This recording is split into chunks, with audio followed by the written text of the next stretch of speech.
I'd like to welcome Honorable Eugene Mthethwa, who is a Member of Parliament, an Artists United member, a SAMRO member, and a member of the legendary group Trompis.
That you just introduced me as an honorable member, I now have to take off my head from being an honorable and say I'm an artist. Good morning. I'll speak as an artist, not as a member of parliament. I'll speak as a member of parliament when I'm in the portfolio committee. Don't worry. Good morning. I'm happy that I can see some of the journalists that we've engaged with for the longest time around the issues of SAMRO. Mr. Mthethwa, I've got the settlement that you were writing about to put you. I'll hand it over to you so that you can see the evidence. And then I also have proof of Sony ATV confirming that yes, they were interfering with the system, but there were reasons for them to interfere with the system in terms of undocumented. You'll remember that most of these issues, they emanate from the issue of undocumented works. That's why there's a report, the Fundutse report, because of the undocumented works.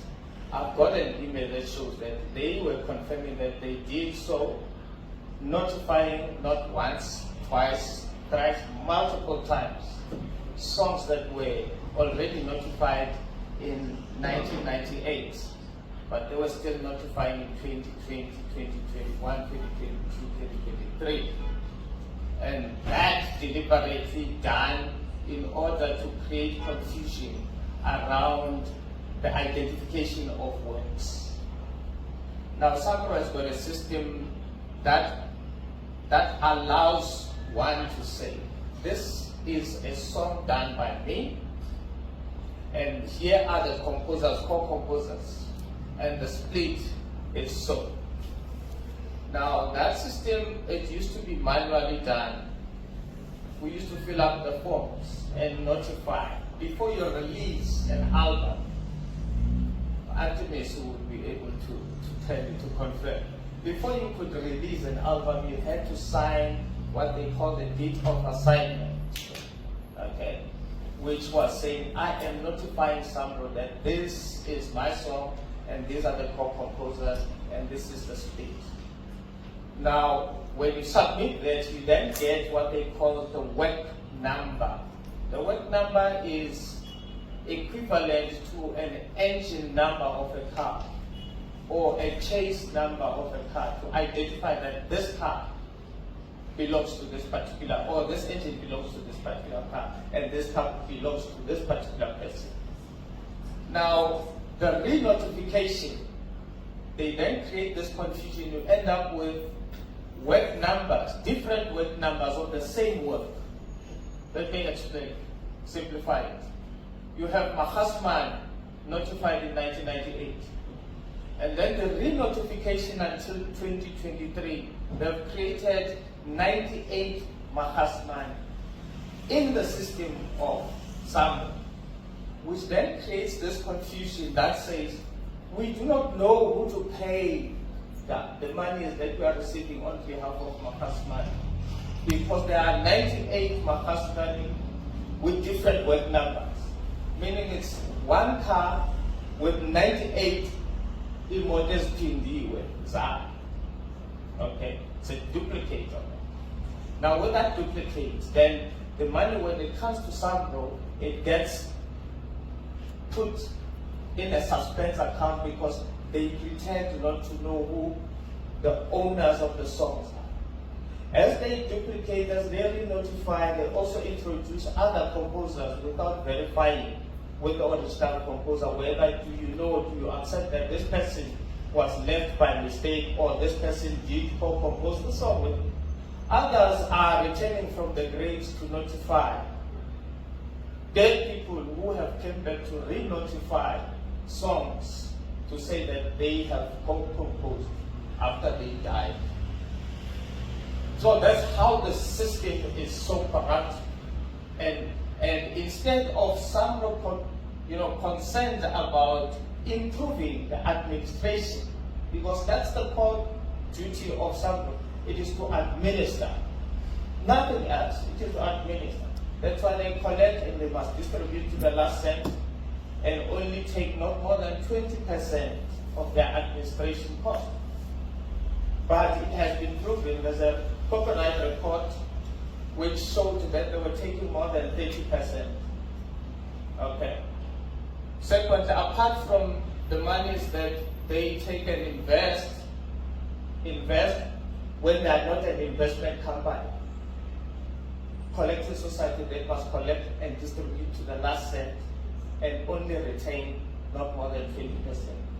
And in those investments, who benefits? Does members benefit from those investments? How do they calculate the investment? That, okay, because you have been there for 30 years or 40 years, therefore your share in this particular building, it's this much. There's nothing of that sort.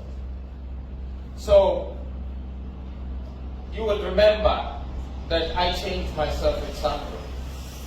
And the reason for me changing myself at SAMRO was because of the undocumented works. And I want to confirm today that the reason why we are here now, knowing what was actually happening, it was the introduction of Mpho. I had thought, I've got emails that I can show you that I started fighting in 2014 the issue of undoc. But it is only when Mpho Mthethwa, the COO of SAMRO, came on board and he sat us down and said, please tell me what is the situation. Give me the details of what is happening. What do you know about SAMRO? What is it that is not happening that's supposed to happen? And we said, we explained. I was with Tobum Zwak and Abu William Tepa. We said, we discussed. And it is only then we saw the forensic investigation.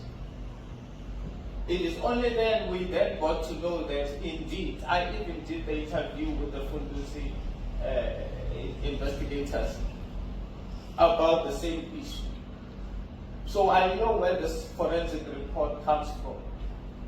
And the board has been claiming lies to say it is them. It is not them. It is Mpho who said with us before she could take the matters to the board to say, this is what the members are saying. She's the first person to sit with the members and listen to the members. I am giving that background deliberately because I'm going to talk about what's going to be happening on the 3rd of November, a day before possibly a fraudulent way, a desperate way of getting Mpho out of SAMRO. Now, you shall be the judges of this. You have Mpho who digs out the debt, who deals with the issues, the real issues, to find out what is really happening in SAMRO and brings it to the fore. Okay. And this person who brings this, and therefore you spoke about the EGM, where she stood up and said, this report is properly done, and there are people who are implicated. And as a result, SAMRO have opened a case against the implicated members who were falsely claiming monies. There's 3.4 million, there's 30 million, there's 60 million. We don't know which is which. And these people who have been claiming, some are board members. We have opened them. We have opened cases for them or against them. Now, the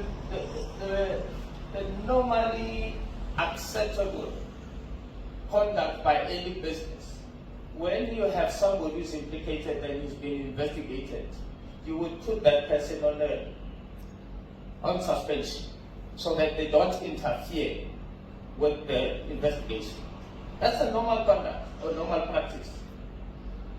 And that's what informed the members of SAMRO at that EGM to say, no, you've been hiding this report for long. Some of us, because we have other powers that gives us access to information, we were able to get that report. At that EGM, we knew who the culprits were. And the 3 board members who represent Sony ATV, Universal, Galo, we knew who they were. And they were sitting with the same board. Now, those were the basis of members saying, no, but you can't have members, board members who are implicated, sitting with the same board, discussing about themselves, how they should be arrested, investigated. It is illogical. Okay? And those were the basis for the members to say, these ones must be removed with immediate effect. Fast forward. No, at that meeting, at that EGM, Mpho says, before she could even divulge the information, she says, I know I will be fired because I have actually even laid and lodged a grievance against the board, the chairperson, and the CEO. So I'm going to talk regardless, knowing that I might be fired. The chairperson says, no, you will be protected. Okay. Now, Mpho's grievance came first before her own suspension. She had already lodged grievances against. The HR should tell us what process did it undertake in terms of those grievances. Her grievances were never dealt with. Instead, she gets suspended. The first thing that was mentioned by the CEO, who's a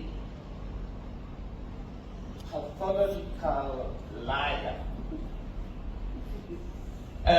she says that I think you need to take leave from this. I need to remove you from the cases, this case, for your safety. Okay. This is the CEO who was not even present at the EGM because she was in fear of her safety. But she's able to tell Mpho, who was at the EGM, that she wants to remove her on the basis that she fears for her safety. That's divisive.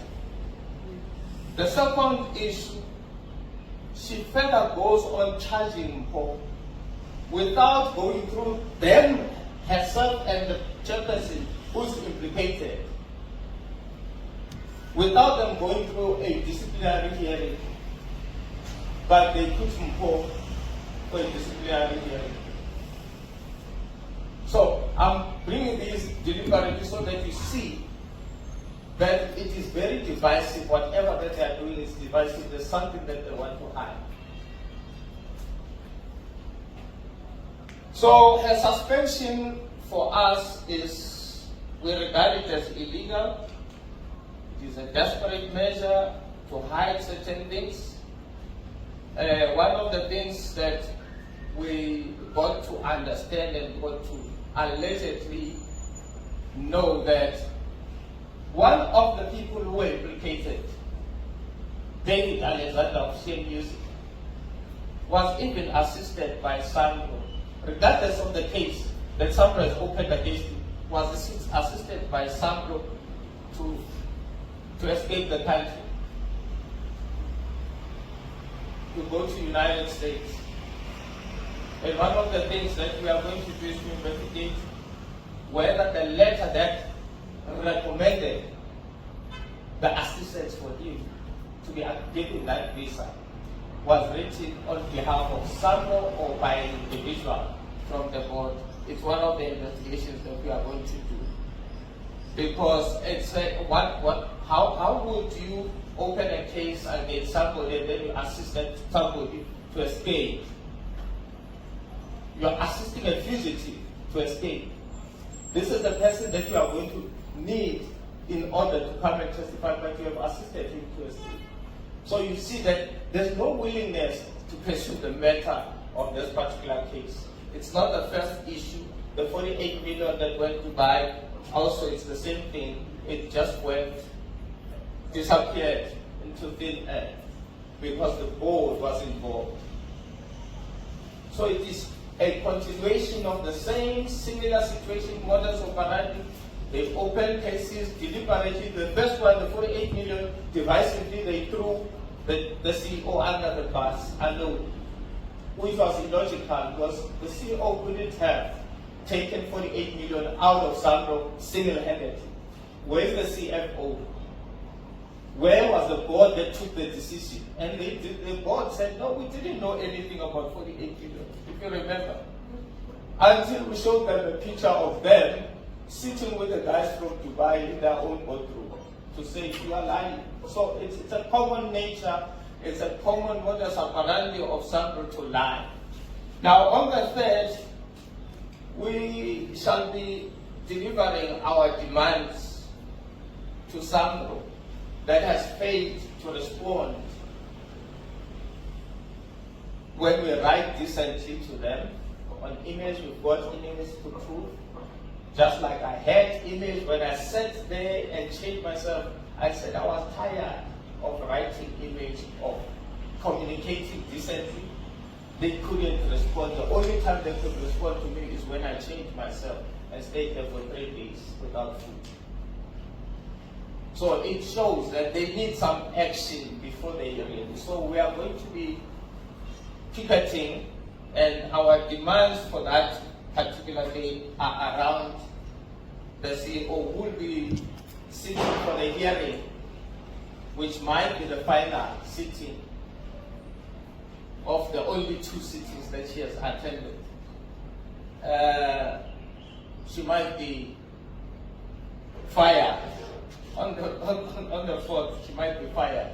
So we want to highlight the issues, some of these issues. The shenanigans, before she's fired, they must know that we know what they are trying to do. We are quite aware of that. So that will be the reason for us picketing. Just a few of us picketing outside SAMRO, demanding that she be reinstated, and we are not going to accept any reason to fire her, because we know that the one that has done good is the one who's getting fired, but the board members that are implicated in black and white, that they have open cases, they've brought back against the members. So we are showing the middle finger that indeed we don't exist. SAMRO is no longer an entity of members, but it is an entity driven, owned by the CEO in collusion with what they call the independent executive directors, and which again there's a lot that we need to question around the issues of them complying. They want to use MOI when it suits them. But I would like you to question them and find out where in the MOI does it state that they should be 4 independent executive directors. So they transgress their own MOI, but when it comes to us, they want suitably to follow the MOI when they deal with us. That's just in passing. Now that will be happening on the 3rd, that will be the ticketing on the 3rd. And then on the 13th of November, we'll be doing a mother march of all marches that have ever gone to SAMRO. If they don't respond amicably and they decide to do what they normally do and call press conferences to lie and utilize our monies to lie against us and about us, we are going to continue with the march on the 13th. This march is a march that will be supported by EFF, and the reason being that EFF has articulated its position on the issues against generally the CMOs in South Africa, which they have almost similar problems. But on SAMRO, EFF issued statements after statements. I'm sure there are about 5 statements. Even when I changed myself, EFF was the first one. Before I became a member of EFF, EFF was the first one to issue a statement in support of what I was doing and encouraging artists to join me and be united in the struggle. EFF has tabled its position, clear position on copyright and performance amendment bill in support of artists. The issue of unity amongst artists. During COVID-19, EFF was there for artists, especially those who joined EFF when it was not fashionable to do so. They were getting, some were getting 15,000 rands a month, every month, contributed by members who are members of the legislature, who are earning salaries. They would contribute from their salaries to make these 15,000 rands for those artists that were there. Whilst we're grappling, we're fighting for the crumbs that were falling from the master's table. I got 10,000 rand. You remember your Sunday World wrote about me that I benefited. I benefited from the COVID relief. I only got 10,000 rand. 10,000 rand for the rest of the period of the COVID. And that's what they said I benefit. So I was supposed to be with 10,000 rand for 2 years, not performing, just take a bit of that 10,000 rand every day until we finish 2 years. And that's what they call benefiting artists. Yet EFF was giving, deliberately saying that to show you that EFF has been behind artists, not because it's a political plot to win the voters. And it has issued, stated that it has issued on the 20th of January 2025, it issued a statement against the 3.4 million. 22 April 2025, it issued a statement which was saying there needs to be a vetting of the executive, the board of SAMRO must be vetted, because some are alleged to have left the companies where they come from having committed fraud. So you have such people.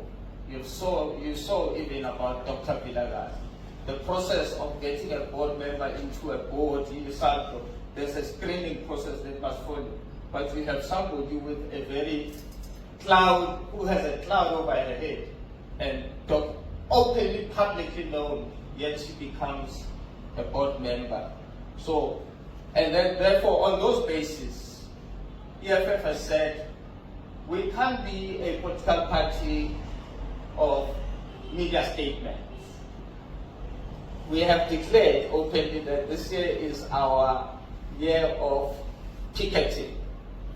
So, in partnership, in collaboration with artists, in support of artists, EFF will be entering that march, which will be on the 13th of November. And the demands that we are making around that are the following. Some.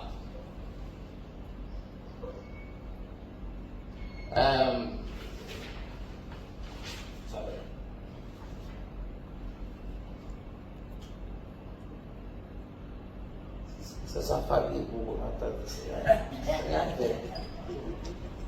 58 is not a chance game. I'm not making it up. I am 58 years old. So I'm so done, am I? Okay. Here are the simple demands, some of the demands that we are making. We say good governance. Is there an unfair demand when we ask for governance, good governance of an entity that manages our monies? Today I got a statement from SAMRO of the distribution. It's 67 rands.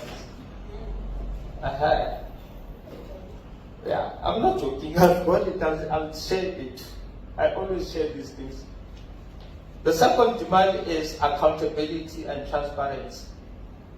Is it an unfair demand? No. We also demanding the fair representation. As you know that in December we'll be heading towards our AGM, normal AGM. But the board, how the board is constituted, it is always constituted in a manner where it subjects the proposals who are in majority to be lesser members than the few that are publishers, big publishers. The top 100 of high earners in SAMRO, I wish you could ask them to visit and see the picture that it will paint for you. It's not us who have songs that are played every day on the radio. It is songs that are made for adverts by white people who are still white composers and publishers who are given work by advertising companies who are by and largely owned by white people. So it's a cartel. It's a cartel. It works like that. If there's a song that is required to Takalani Sesame, yes, it sounds like it's an African song, but it was done by a white person who earns more than any other member of SAMRO. We have popular songs, but we earn 67 rands. Our songs are still played even today on the radio, but we still earn 67 rands. So that representation meant that even if as composers, individual composers, we could be 500 in a venue, we'll never win the vote because just one publisher, share music, alone can outvote all of us in one meeting. So you have share music, you have Galo Music, you have Universal, you have Sony ATV, you have these big companies. Put them together, it will be until Jesus comes. We'll never outvote them because of how the board is constituted. So we are saying fair representation. We need to really look into that and also deal with the issue of the MOI, which is still, by and large, a very oppressive and suppressive MOI. We only looks after the interest of those that they say the one who pays for the piper dictates the tune. Now you have, unfortunately, South African Music Rights Organization, which is led by foreign companies. So we are led by foreigners in our music industry. who dictate what happens. We are saying zero tolerance for corruption, and therefore we'll pursue the case and see to it that whoever has been found wanting pays back the money, but also gets to be arrested because they are fraudsters. It's a criminal case. You can't withdraw a criminal case. Then we are saying restoration of trust, because as members of SAMRO, we no longer trust SAMRO. Yet we don't have any other alternative organization because they monopolize again. When you look at Kapaso, you go to IMPRA, SAMRA, and all these CMOs and collective societies. It's the same people who are participating in the boards. And they get few faces of Africa who are sellouts to go and sit there and who just say yes, but yes, madam. Can't contest. They don't even know what they are sitting in the board for. They don't even understand their own MOIs of these CMOs. And that's what they do. They target those. When Eugene raises his hand to say, I want to be the board, they find ways and suspend. You will see in that settlement that they were rescinding my suspension. They suspended me just a few days before the AGM, so that I don't stand. Reinstate, we're saying reinstate the COO, Ms. Mthethwa. And that is our call of action. That would be our call of action amongst other things. But the 13th November's march will also look broadly around issues of the industry. We will also look around the issues of Kapaso, which is, again, it is led by a CEO from Zimbabwe. So South Africans, we don't have South Africans who know anything about the rights. The lawyers that we've had, they actually sold us out. About Leslie, about Lazarus, they are there. But we need somebody from Zimbabwe to come and be a CEO of Kapaso because he has no heart for South Africans at all.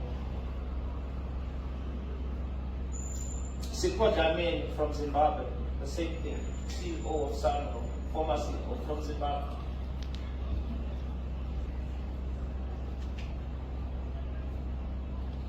So we'll be looking at some of those issues around Kapaso. The same thing with IMPRA and SAMRA that doesn't pay artists what is due to them.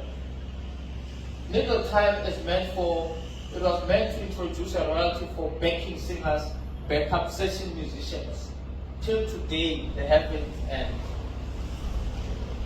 yes, the reason that they are giving is that, oh, no, we don't have that data of backup singers. And that we know that when we were there at recording, because Mike Fuller would pay session musicians in your album, yes. And he kept the list of everybody that was paid session fees. But they could not get royalties, and now the Little Time was saying, let's salvage those who are not getting royalties in order not only to be paid session fees, which was maybe 300 rands at that time for that particular session, and then it's done. And then you hear your voice every day on the radio, but you're not accessing any royalty. So that was meant for that principal and the secondary artists. But we know that IMPRA and SAMRA haven't paid those. So we need to zoom into that space and say why the CEO has got ends 180,000 if I'm not mistaken. 180,000 a month. But artists are not getting royalties. The CEO of SAMRO, I don't know how much she gets, but she spends 400,000 every year to travel abroad, but has never brought a single deal from her travels, even travels with a family member. So we are putting a bid for them to take a holiday when artists are struggling. When they decide even to shut down what we talked about, Maria Christmas. And you know how much was Maria Christmas? 350. That's what people, our members, composers would wait for the whole year to get at just 350. They come to that AGM knowing that it will be pronounced that they will get money at Christmas, and that money at Christmas is 350 rands. Those are the two important activities that will be happening. Sorry to have taken this much. I think second part of 70, you've been doing this thing enough. Keep in mind. Thanks. Thanks.